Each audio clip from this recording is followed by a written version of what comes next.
에서 1장 8절, 6장 10절 두 절의 말씀으로 신앙인의 모범 다니엘 하는 제목으로 말씀을 드리겠습니다.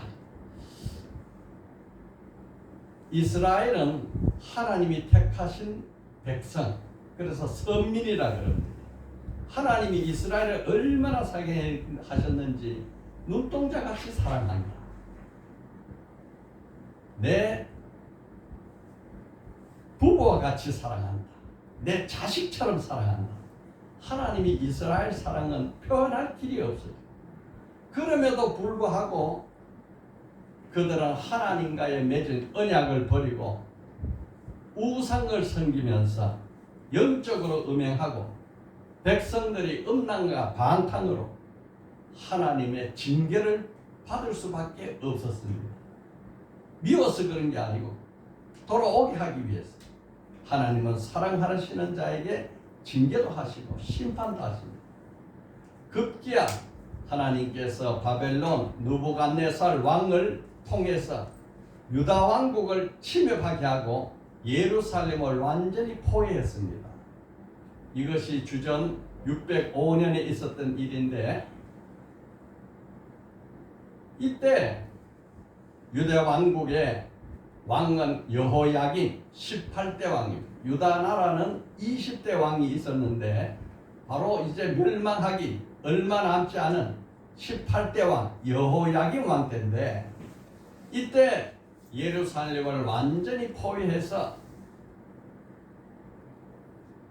이 유다 왕국 이스라엘 백성들을 포로로 잡아가는데, 그때 소년 다니엘, 또 세 친구 하나냐, 미사엘, 아사라, 이 네 명의 믿음 좋은 사람과 그 외에 수많은 포로들을 잡아서 바벨론으로 데려갔습니다.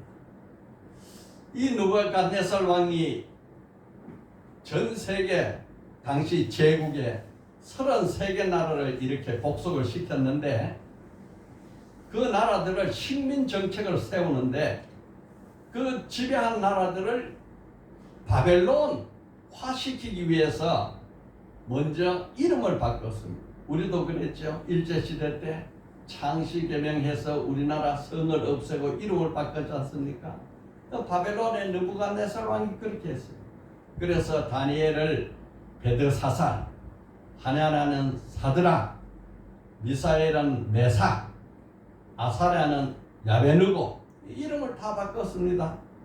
그리고 이 속국으로 포로된 나라들을 효율적으로 다스리기 위해서 잡아온 사람 중에서 귀족 자녀, 왕족의 자녀, 또 우수한 인재들, 이런 사람들을 발굴해가지고 바벨론에 왕립 학교를 세워서 그 학교에서 3년간 왕실 훈련을 했습니다. 그럴 때에 3년간 왕이 주는 음식, 왕이 주는 포도주, 또 바벨론의 모든 교육, 문화, 정치, 제도 철저하게 가르쳐서 이 사람들을 잡아온 포로지만은 바벨론 사람 만드는 거예요. 그래서 너희가 다시 너희 나라에 돌아가서 너희 백성들을 바벨론 같이 교육을 시켜라, 이래 정책을 세웠습니다. 이러한 어려운 환경 가운데서 다니엘은 내 신앙을 지켜야겠다,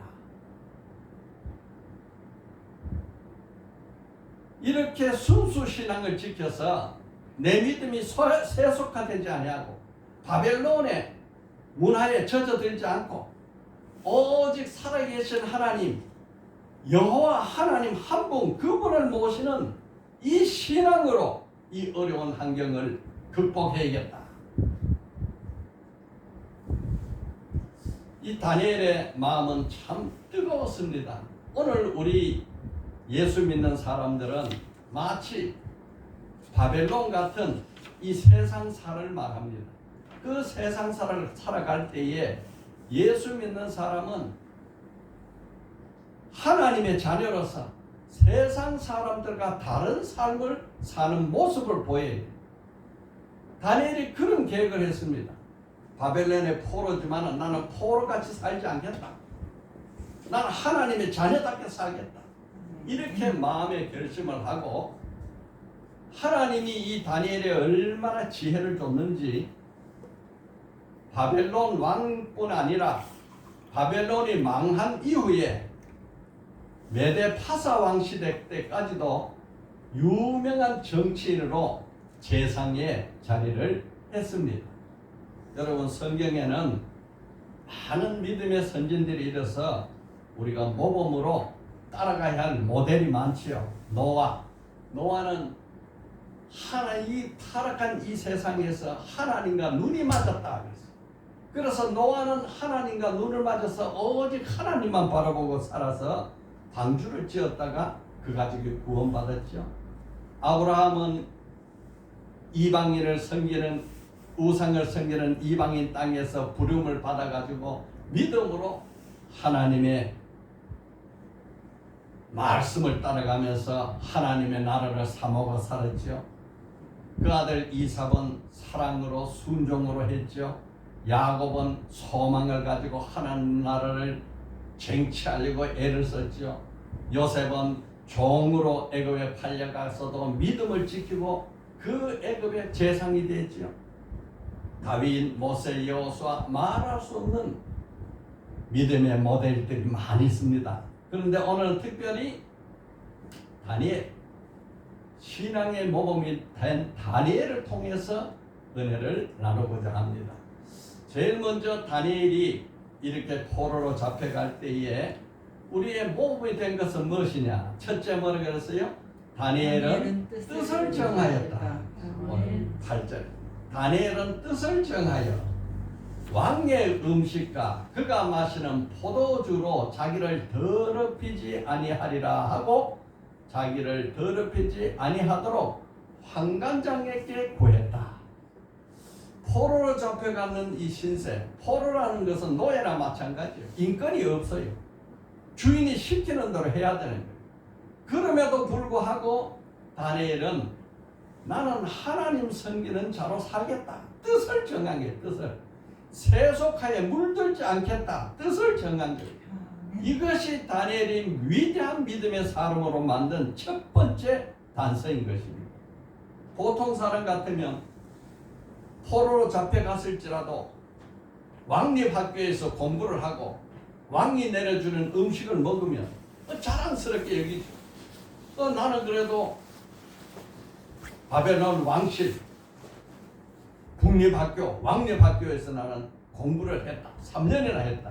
왕이 내려주는 음식을 나는 먹고 그 교육을 받았다. 이렇게 자랑을 할지 모르지만 다니엘은 이 세상의 영광, 세상의 자랑은 아무것도 아니에요. 내 신앙에 비하면 세상은 분토 같아. 다니엘은 왕이 내려주는 산의 진미, 음식, 포도주 먹지 않기로 결심했어. 그리고 왜 이 음식을 내가 먹지 않아야 하느냐? 이 음식은 첫째, 바벨론의 우상 모르닥이, 이 왕이 음식이 내려올 때는 모르닥에게 먼저 제사를 지내고 그 음식을 내려 보내주는 거예요. 그 우상의 제사를 지낸 음식이죠. 그래서 나는 먹을 수 없다. 또 율법에 하나님이 금지된 많은 음식들이 그 안에 섞여 있어서 나는 먹을 수 없다. 나는 오직 채식과 물만 먹겠다. 이렇게 결심한 거예요. 그래서 자기를 다스리는 환관장 아스부나스에게 말합니다. 나는 채식과 물만 먹기를 원하니까 좀 도와줄 수 없겠습니까? 이렇게 겸손하게 요청을 구해요. 그런데 환관장이 들어보니까 이거는 보통 문제가 아니야. 굉장히 위험한 문제야. 환관장 아스부나스가 다니엘에게 말하기를 내가 내 주 왕을 두려워하노라.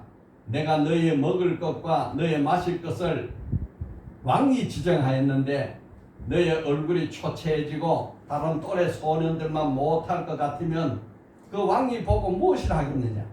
그렇게 되면 내가 왕에게서 머리가 위태롭게 된다. 내가 잘려 죽게 된다.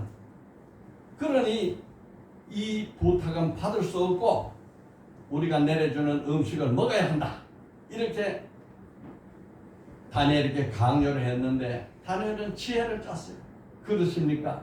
그러면 앞으로 열흘간 나는 물과 채식만 하고 다른 사람들은 다 주는 대로 다 마음껏 먹게 해서 열흘 후에 우리 얼굴이 더 밝고 빛나면 내 말을 들어줄 수 있겠습니까?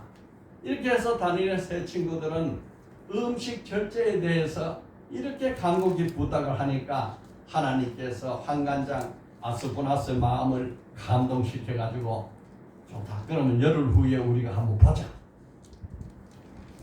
열흘 후에 다니엘과 세 친구를 보니까 다른 사람보다도 얼굴이 더 빛나고 더 윤기나고 더 아름다운 거예요. 더 건강하고 더 튼실해요. 왜? 그들은 술 마시지 않지요. 채식만 했지요. 하나님 앞에 간절히 기도했지요. 그러니까 하나님께서 그들 얼굴을 빛나게 만들어준 거예요. 다니엘이 뜻을 정했습니다. 나는 하나님 말씀 지키고 하나님 섬기고 신앙의 절개를 지키겠다. 말씀, 이 신앙의 절개, 이것을 자기 목숨같이 생각하고 그 방법으로 나는 왕이 내려주는 음식 그거 먹지 아니하고 채식과 물만 먹겠다. 그리고 나는 하루 3번 하나님 앞에 반드시 기도하겠다. 그리고 나는 어떤 문제가 생길지라도 살아계신 하나님 절대적인 신뢰, 절대적인 믿음으로 이 포로의 삶을 내가 이겨나가겠다. 이렇게 마음을 먹고 기도하고 음식 절제하고 믿음을 살리기 위해서, 이 믿음을 지키기 위해서 말로 다 할 수 없는 시련을 부딪힐 때마다 노력하고 이겼습니다. 드디어 3년이 지났습니다. 3년이 지나니까 이 환관장이 왕 앞에 각국에서 데려온 포로들을 다 왕 앞에 3년 교육받은 결과를 보기 위해서 이제 면접을 합니다. 왕이 여러 가지로 질문을 하는데 이 다니엘과 세 친구들은 하나님께서 얼마나 지혜를 더 줬는지 다른 술객 지혜자보다 10배로 지혜롭게 해가지고 성령의 지혜를 주시고 또 그 중에 다니엘은 그 절개가 얼마나 고든지 하나님께서 환상과 꿈을 깨달아 알 수 있는 그런 영역을 더해 주셔가지고 아주 모든 사람보다도 뛰어난 사람으로 왕실 자문관이 되었습니다. 그러고 났는데 드디어 이제 느부갓네살 왕 2년째가 되었을 때에 왕이 꿈을 꿨어요. 왕이 꿈을 꿨는데 보통 사람 같으면 내가 이런 꿈을 꿨으니까 너희 술사들과 술객들은 다 내 꿈을 해몽하라 이렇게 할 텐데 왕이 지혜로운 왕이야. 내가 이렇게 내 꿈을 말해버리면 저들이 무슨 말을 해도 어떻게 둘려대 가지고 꿈을 해몽했습니다 이렇게 할지 모르니까 아예 꿈을 말하지 않고 너희들은 내가 무슨 꿈을 꿨는지 알아맞혀라. 그리고 그 꿈을 해석해라. 이렇게 해서 명령이 내려졌는데 모든 술객들, 박사들, 술사들이 아무리 생각해도 왕이 꾼 꿈을 우리가 어떻게 해석하냐. 이거는 신이나 하는 거지 사람으로서 하는 게 아닙니다. 그래서 그들이 너무 힘들어서 왕에게 또 간청을 합니다. 왕이시여, 왕이 말씀하셨는데 꿈을 알려 주면 우리가 얼마든지 해석하겠습니다. 그런데 꿈을 안 가르쳐주고 해석하라는 것은 사람으로서는 할 수 없는 일입니다. 아무리 왕이시라도 그런 요구를 할 수 없습니다. 하나의 왕이 얼마나 화가 났는지 내 꿈을 알아맞히고 그걸 해석하지 않으면 너희들이 전부 공밥 먹는 줄로 알고 내가 다 죽여버리겠다 하고 아주 급격한 명령을 시달했습니다. 큰일 났죠.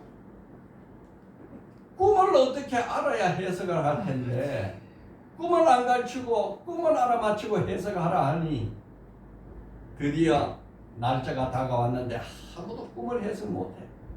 그러니까 왕이 근위대장, 지금으로 말하면 경호대장 아리옥에게 모든 술사들, 술객들, 박수들을 다 잡아서 죽여버려라 하고 명령이 내려졌어요. 야, 이거 이제 아리옥이 군사를 이끌고 모든 왕실에 있는 술객들, 박사들, 술사들 다 잡아가지고 체포를 해가지고 이제 옥에 가두고 죽이려 하는데 다니엘의 세 친구도 거기에 잡히게 됐습니다. 그때 다니엘이 아리옥에게 나가가지고 말합니다. 군의대장 아리옥이여, 왕에게 말씀 좀 전해주세요.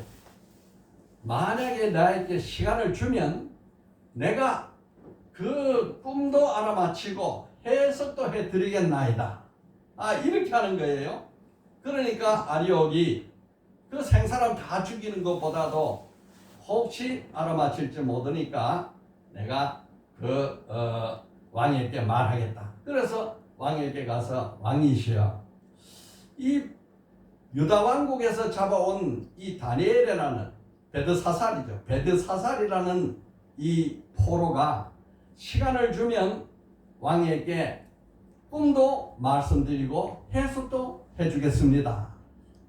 이렇게 말하니 어떻게 할까요? 그래, 그런 사람이 있다면은 그러면은 어느 날까지 그 꿈을 알아맞히고 그렇게 해석을 해보라 하고 시간을 벌었어요. 그런데 놀랍게도 이 다니엘이 이 세 친구, 자기 세 친구와 다니엘이 열심히 기도했어요.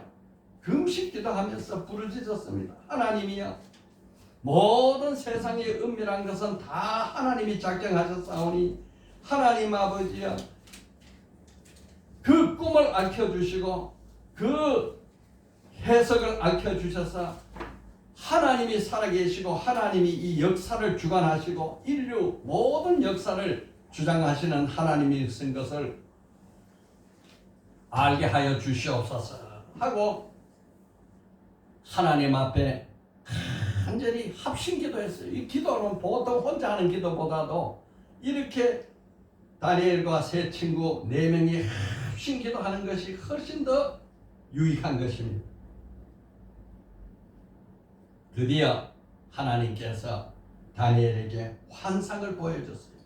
다니엘이 환상을 보는데, 왕이 꾸신 꿈은 큰 신상을 꿈꿨었습니다. 왕이 꿈은 큰 신상을 꿨는데 그 머리는 금으로 되어 있고 그 이 가슴과 팔은 은으로 되어 있고 또 이 배와 넓적다리는 노수로 되어 있고 또 종아리는 쇠로 되어 있고 또 발은 새와 진흙으로 이렇게 섞여져 가지고 일부는 쇠고 일부는 진흙으로 이렇게 되어 있는 신상을 보셨습니다. 그런데 갑자기 어디서부터 손도 대지 않은 한 돌이 날아와 가지고 이 신상의 발을 탁 쳐버리니까 이 신상의 발이 부서져 가지고 모든 신상이 다 박살이 나서 먼지같이 다 흩어지는데 이 돌이 태산같이 쌓이는 것을 왕은 보셨습니다 하고 그런 꿈을 이야기해 주는 거예요. 그러니까 왕이 기가 막히는 거예요. 이야, 드디어 내 꿈을 너가 알아맞혔구나. 그러니까 이제 그 해석을 해보라. 이 다니엘은 이 모든 이야기를 하는데 얼마나 겸손하게 하는지, 왕이시여, 오직 은밀한 것을 나타내시는 이는 하늘에 계신 하나님이시라. 그가 느부갓네살 왕에게 후일에 될 일을 알게 하셨나이다. 왕의 꿈 곧 왕이 침상에 속에서 머릿속으로 받은 환상은 이러합니다 하면서 그 꿈은 하나님이 주신 것이고 하나님이 역사를 주관하신 것이고 하나님이 앞으로 될 일을 왕에게 보여준 것입니다. 모든 것을 하나님이 하셨다고 이렇게 꿈을 이야기하고 난 뒤에 이제 해석을 합니다. 다니엘 왕이여, 이 꿈은 머리는 바로 순금인데 이 순금은 이 세상 모든 것을 다스리는 바벨론 왕 당신, 바로 당신입니다. 당신은 이 하나님이 모든 것을 맡기셔서 천하를 다 다스리는 제국을 이뤘습니다. 그런데 얼마가 지나가면은 당신보다 못한 다른 왕이 또 나올 것인데, 다른 왕이 나오는데 그 나라는 이제 페르사입니다. 가슴은 은으로 되어 있어요. 그러니까 금보다 못한 나라가 생기는데 이제 페르시아 나라가 생길 것입니다. 그리고 그 페르시아 나라 뒤에는 이 알렉산더가 만든 그리스 헬라 나라가 이렇게 배와 넓적다리에 이렇게 노수로 되어 있으니까 이런 나라가 또 세워질 겁니다. 그러고는 세월이 지나서 이제 다리는 철기 쇠로 만들어진 강력한 나라가 만들어질 텐데 이 강력한 나라는 로마 제국이 될 것입니다. 그리고 이 강력한 나라가 지나간 뒤에는 발가락의 새와 흙으로 서로 이렇게 조합된 섞여져 있는 나라가 만들어지는데 그것은 이제 앞으로 있을 여러 나라의 열국들을 말합니다. 열국시대를 말합니다. 그런데 거기에 하늘에 뜬 돌이 탁 날아와 가지고 그렇게 이걸 다 부서뜨렸으니 이 마지막 때는 하나님이 이 세상을 다 심판하시고 하나님이 영원한 나라, 하나님의 나라를 하나님이 세우실 것입니다. 그래서 이거를 다니엘 시대로부터 지금까지 앞으로 되어질 2600년이 되어질 인류 역사를 꿈속에서 다 설명하는 거예요. 이야, 기가 막힌다. 이런 환상과 꿈을 너가 어떻게 알아맞혔느냐. 그래서 다니엘이 너무 놀래가지고 느부갓네살 왕이 너무 놀래서 다니엘에게 엎어서 절을 합니다. 야, 이 왕이 다니엘에게 절하는 것은 그 포로에게 절한 게 아니고 그 포로 속에 있는 놀라운 신, 그러니까 이 시대는요 신이 통치한다. 이 느부갓네살 왕 자기가 신이야. 그런데 자기 신보다 더 큰 신이 다니엘 속에 있다. 내가 그 신을 경배하겠다 하면서 2장 46절에 이에 느부갓네살 왕이 엎드려 다니엘에 절하고 명하여 예물과 향품을 그에게 주게 하니라. 그러면서 왕이 대답하되 다니엘에게 이르되 너희 하나님은 참으로 모든 신의 신이요 모든 왕의 주제로다. 내가 능히 이 은밀한 것을 나타내었으니 내 하나님은 또 은밀한 것을 나타내신 이소로다 하면서 다니엘을 높이 세워서 그 나라의 많은 바벨론의 지방을 다스리게 하고 다니엘 세 친구도 다니엘과 같이 여러 고을을 맡아가지고 다스리는 관리가 되었던 것입니다. 놀랍죠? 예. 이것은 놀라운 것은 하나님이 세상 역사를 주관하신다. 하나님께서 세상에 물들지 아니하고 순수 신앙을 지키기 위해서 그 포로의 신세에도 불구하고 오직 하나님의 유일신만을 섬기겠다고 하던 다니엘에게 미래에 되어질 모든 환상을 보여주면서 느부갓네살 왕이 이 세상을 다스리는 게 아니고 왕을 세우신 이는 하나님이고 앞으로 하나님께서 이 세상 모든 나라를 다스려 갈 것이다. 하나님이 역사를 주관하신다. 이게 섭리사관이라 하나님이 이 세상 모든 역사를 다스리는 분이라 하는 것을 이렇게 다니엘을 통해서 가르쳐 줬습니다. 어떻게 다니엘이 이렇게 알았습니까? 뜻을 정해서 세속화되지 아니하고 하나님 말씀에 따라서 살고 애썼던 다니엘에게 하나님께서 이렇게 다니엘을 높여서 나라를 다스리는 관리가 되게 했던 것입니다. 아멘 할렐루야. 오늘 우리가 섬기는 하나님은 바로 이런 세상 역사를 주관하는 하나님. 그런데 다니엘 느부갓네살 왕의 아들이 이 벨사살 왕인데 이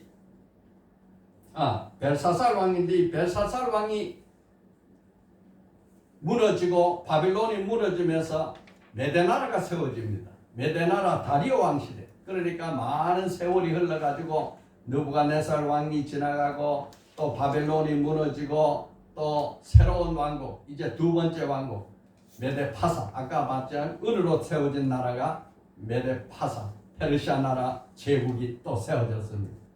그런데 제2 메대왕 다리오 왕, 우리 역사로 말하면 다리우스 왕이에요. 다리우스, 역사에 나오는 인물 왕이죠. 이 다리우스 왕 때에 이 다니엘이 10대 소년 때 바벨론에 잡혀갔는데 이제 나이가 많아서 90 가까운 나이가 됐는데 이 다리오 왕이 그 큰 제국 120개 나라의 전국 도를 다스리는 나라를 120 방백을 둬서 다스리게 했는데 그 중에 세 총리를 뒀어요. 세 총리를 두는데 그 세 총리 중에서 가장 지혜롭고 청렴하고 깨끗한 총리, 이 포로 출신 다니엘을 수석 총리를 세웠어요. 그러니까 다니엘은 바벨론의 시대로부터 페르시아 왕의 시대 때까지 제상의 역할을 하면서 하나님을 섬기고 나라를 다스리는 위대한 정치인이 됐습니다. 이 다니엘이 수석 총리가 되고 그 밑에 두 총리가 또 있고 그 120 나라 방백들이 있는데 이 사람들이 생각해 보니까 우리는 정복한 정복국이고 이 다니엘은 포로를 잡은 포로국인데 우리가 제일 귀한 자리를 잡아서 다스려야 될 텐데 다니엘이 그 자리를 잡으니 이것은 도저히 있을 수 없다. 그러면서 그 메대 파사의 관료들이 모여가지고 다니엘을 시기를 하면서 다니엘을 무너뜨려 버리자.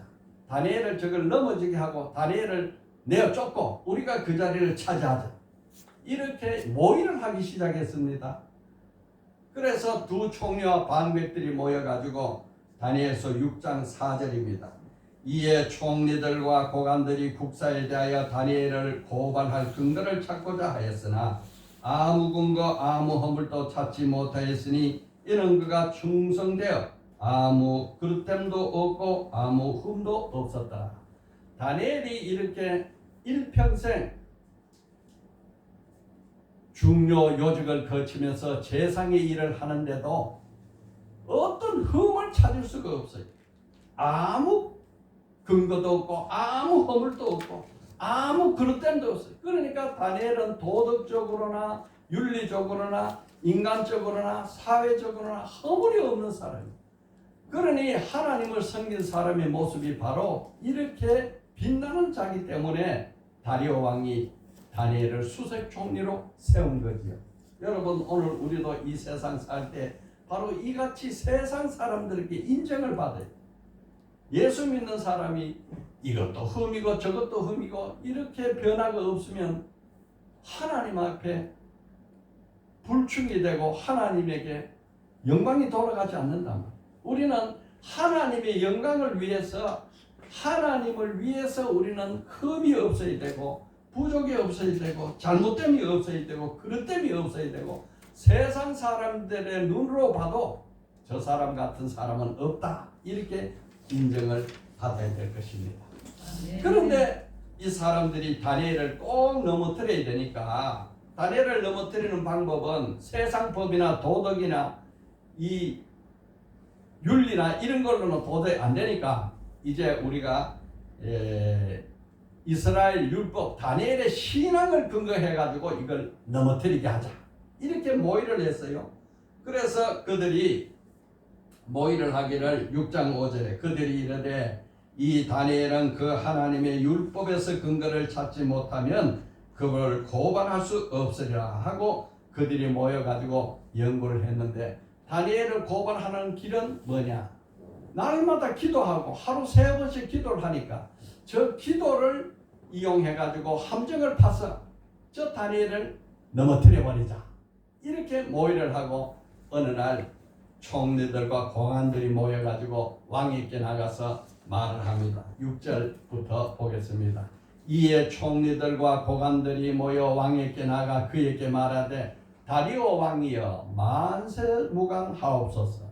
나라의 모든 총리와 지사와 총독과 법관과 관원이 의논하여 왕에게 한 법률을 세우고 한 금령을 정할 것을 구하나이다.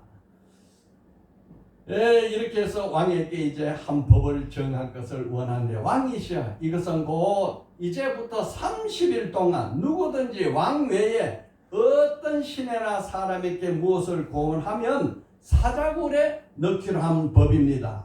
왕이여 이 금령 금지하는 명령을 내려서 왕이 도장을 찍어서 전국에 왕의 도장이 찍힌 이 조서를 내려가지고 메데파사에 고치지 못하는 규례로 정해서 다시는 이 법이 고쳐지지 않게 하소서.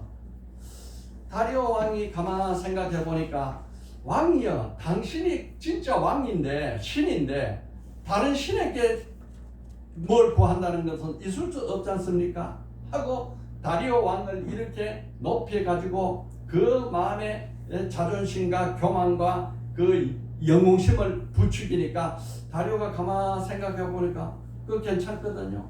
이거 내가 이 큰 나라의 제왕이고 또 무엇이든지 백성이 구하면 내가 무엇이든지 다 해줄 수 있는 자인데 내 아니고 또 누구에게 구한단 말이냐. 그래서 거기다 도장을 탁 찍었어요.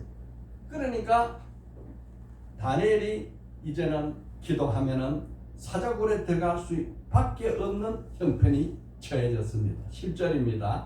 다니엘이 이 조서에 왕의 도장이 찍힌 것을 알고도 자기 집에 돌아가서 윗방에 올라가 예루살렘으로 향한 창문을 열고 전에 하던 대로 하루 3번씩 무릎을 꿇고 기도하며 그의 하나님께 감사하였더라.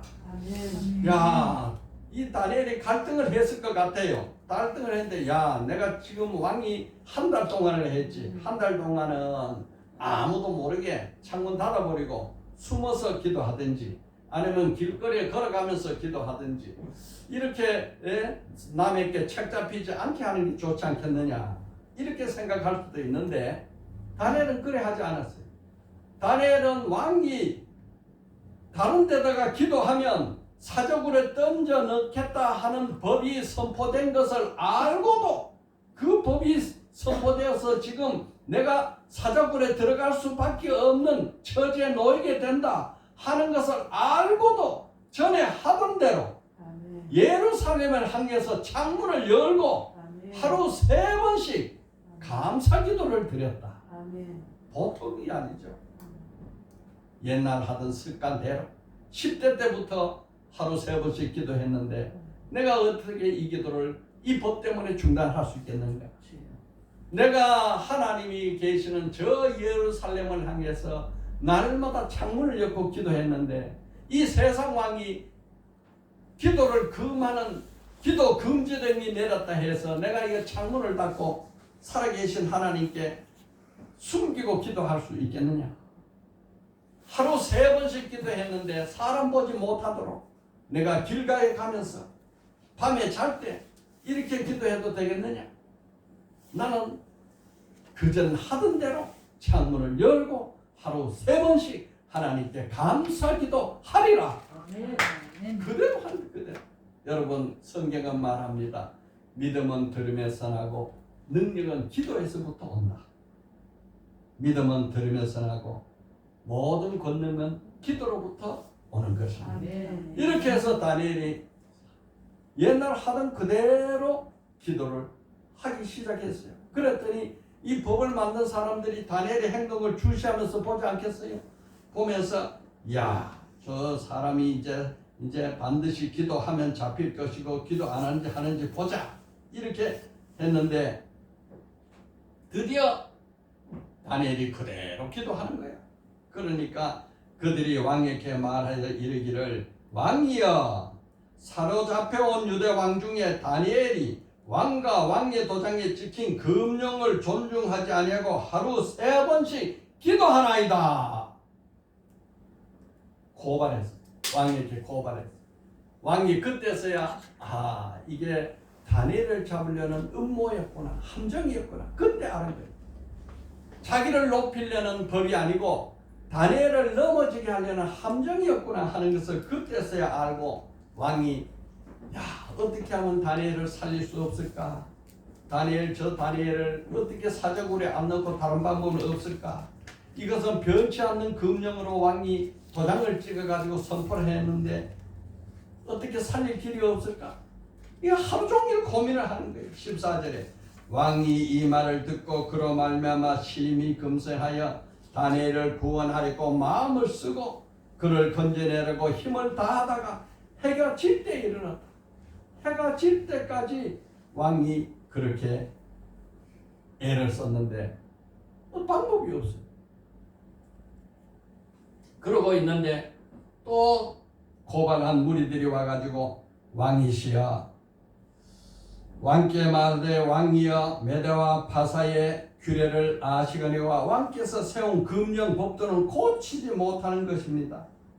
이렇게 해서 다니엘을 사자굴에 던져내야 되지 않겠습니까? 왕의 마음이 무너졌어요. 이 사람들이 나를 높이는 게 아시고 다니엘을 없애기 위해서 이런 함정을 파다니. 그날 밤에 다니엘이 왕이 밤새도록 금식하고 오락을 그치고 잠을 자지 아니하고 애를 쓰고 애를 써요. 할 수 없이 다니엘아 사자굴에 넣어라. 왕의 명령이 떨어졌어요. 다니엘을 사자굴에 넣어라 하는 명령이 떨어지자마자 다니엘을 포박을 해가지고 팔을 묶고 다니엘을 사자굴에 던져 넣은 것입니다. 사랑하는 제상 다니엘을 그렇게 사자굴에 보내고 나니 왕의 마음이 얼마나 아픈지.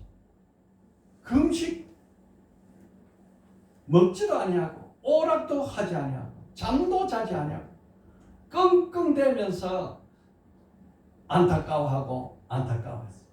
이튿날 새벽 일찍이 다리오 왕이 사자굴로 갑니다. 19절 이튿날에 왕이 새벽에 일어나 급히 사자굴에 가서 다니엘이 등 굴에 가까이 이르러서 슬피 소리질러 이르되 다니엘아 부르면서 살아계신 하나님의 종 다니엘아 내가 항상 섬기는 내 하나님이 사자들에게서 능히 너를 구하셨느냐. 살아계신 하나님의 종 다니엘아. 여러분 얼마나 듣기 좋습니까? 어떤 사람이 간증을 하는데 그런 간증을 하더라고요. 그 참 듣기 좋다. 고린도 전서 15장 예수님의 부활에 대한 15장을 전부 암송하는 암송대회가 있는데 그 암송대회에 나가가지고 인사를 하고 이제 암송대회 연사가 암송을 하는데 먼저 선포하기를 예수 그리스도의 종 나 아무개는 고린도전서 15장 부활절을 암송합니다. 이렇게 한다는 거예요. 또 여자들은 예수 그리스도의 여종 나 아무개는 부활장 15장을 암송합니다. 이렇게 한다는 거예요. 여러분 이 다리오 왕이 살아계신 하나님의 종 다니엘아 이래 부르는 것이 얼마나 귀합니까? 여러분 우리가 세상에 나가서 사람들과 살 때에 예수 믿지 아니하는 사람이라도 직장에서 예수 믿지 아니하는 상사라도 직장의 오너라도 살아계시는 하나님의 종 아무개야 하고 불리기만 한다면 우리의 신앙은 성공한 것입니다. 아멘. 이 다니엘은 이 기도를 가지고 어떻게 저런 이름을 붙였느냐. 둘째 뭐라고 했어요? 다니엘은 순교자적 기도를 했다. 다 같이 시작. 다니엘은 순교자적 기도를 했다. 죽으면 죽지 나는 기도를 안 하고는 못 살겠다. 차라리 내가 죽겠다. 우리나라에도 이렇게 위대한 이 하나님의 종이 있었지요. 내가 차라리 죽으면 죽지. 신사 참배를 하지 않겠다. 차라리 나는 죽는다. 순교한다. 주기철 목사님이 위대한 신앙으로 우리 나라 기독교계를 세우고 하나님을 높였죠. 그 주기철 목사님을 고문할 때에 이 삼부 손판에다가 삐쭉삐쭉 솟아나는 못을 박아가지고 그 위를 걸어가. 그 못 위를 걸어가면은 발이 못이 푹푹 찔려서 발등으로 못이 찔러 올 텐데 그 고문을 주기철 목사님이 이겨내고 그 목길을 걸어간 거예요. 다리에 못이 박혀가지고 피가 솟아나고 그 발바닥이 아파서 쓰러져가면서도 그것을 건너가니까 그때 일본 순사가 말하기를 당신의 하나님은 다른 사람의 하나님과 다른 분입니까? 이렇게 묻는 당신의 하나님은 다른 사람 하나님과 다른 분입니까? 많은 주의 종들과 성도들도 신사 참배하는 자가 있었는데 당신은 어떻게 하지 않고 이 길을 걷는단 말이에요. 우리나라에 아주 존경받는 한경직 목사님이 계셨죠. 그 한경직 목사님이 미국에서 설정된 이 종교계 노벨상이라는 상을 주겠다고 이렇게 상 받는 자로 선정이 돼서 통보가 왔어요. 그랬는데 나는 그 상을 도저히 받을 수 있는 자격이 없으니 이 상을 나는 거절합니다. 깜짝 놀랐어요. 야, 그 상을 받으면 우리나라 기독교계가 세상에서 높아질 것이고 또 그에게도 영광이 될 텐데 왜 그걸 거절합니까? 다 궁금해서 묻는 거예요. 그때 이 한경직 목사님이 나는 그때 그 시절 이 신사 참배를 거절해야 마땅한데 우리 성도들과 함께 같이 순교하는 것을 내가 택하지 못하고 신사 참배를 한 자로서 내가 이 상을 받을 수 없습니다. 이렇게 고백을 했어요. 그 평생에 자기의 흠결, 신앙을 지키지 못한 그 흠결을 그때 고백하는데 그때 모든 성도들과 미국에서 상 주겠다는 그 이 주최 측에서도 그 인품을 더 높이 봤어요.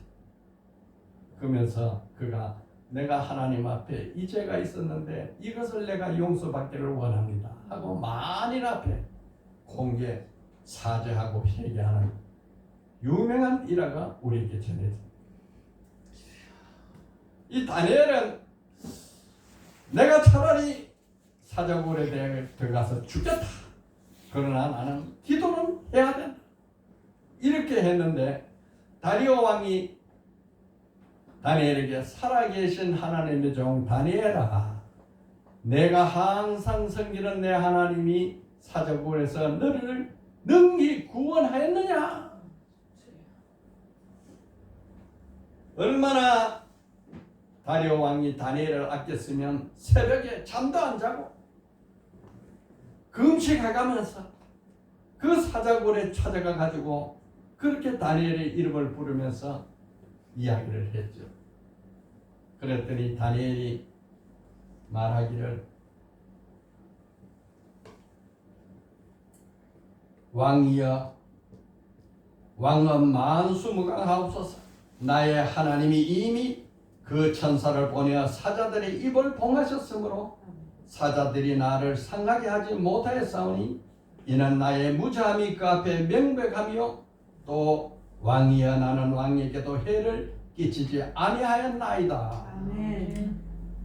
왕이 얼마나 기쁜지, 야 다니엘이 살았구나, 하나님도 살아계시구나, 다니엘이 섬기던 그 하나님은 진짜 신이구나, 아멘. 다니엘을 굴에서 올라오게 하라. 다니엘은 몸이 조금도 상하지 않은 채로 올라왔습니다. 성경에는 이는 그가 자기의 하나님을 믿었음이더라. 하나님을 믿고 나는 차라리 사자의 밥이 될지언정 나는 기도를 한다. 그런데 하나님은 그 다니엘을 살려주셨어요. 그랬더니 왕이 다니엘을 모함한 사람들 누구냐? 그들 참수하자들과 또 처자들을 다 불러 모아서 사자굴에 넣어라 명령을 했더니 다니엘을 참수했던 관리들과 그 가족들을 다 처자들을 잡아서 사자굴에 던지는데 발이 땅에 닿기도 전에 사자밥이 되어버렸어요.